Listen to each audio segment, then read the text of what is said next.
America की ओर से भारतीय नागरिक निखिल गुप्ता पर लगाए गए गंभीर आरोप पर प्रधानमंत्री नरेंद्र मोदी ने पहली बार अपनी प्रतिक्रिया दी है। प्रधानमंत्री नरेंद्र मोदी ने कहा है कि अगर कोई भी देश हमें कोई जानकारी देता है तो हम निश्चित रूप से उस पर गौर करेंगे।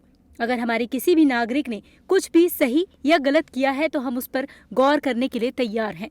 हमारी प्रतिबद्धता कानून के शासन के प्रति है। विदेशों में छिपे कुछ चरमपंथी समूह अभिव्यक्ति की स्वतंत्रता की आड़ में डराने, धमकाने और हिंसा भड़काने में लगे हुए हैं।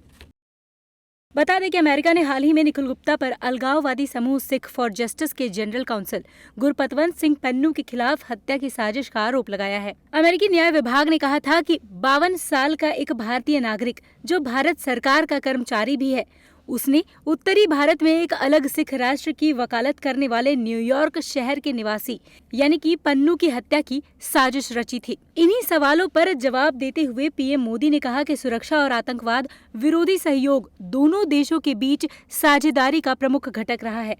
मुझे नहीं लगता कि कुछ घटनाओं को दोनों देशों के राजनयिक संबंधों से जोड़ना उचित है। दुनिया एक दूसरे से जुड़ी होने के साथ साथ एक दूसरे पर निर्भर भी करती है।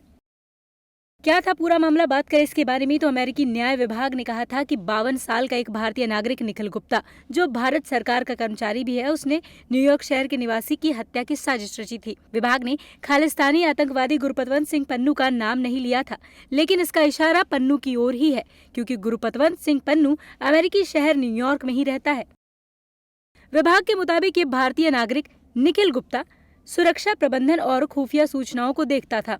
निखिल गुप्ता पर यह भी आरोप है कि उसने पन्नू की हत्या के लिए $1 लाख देने तक की बात कही थी।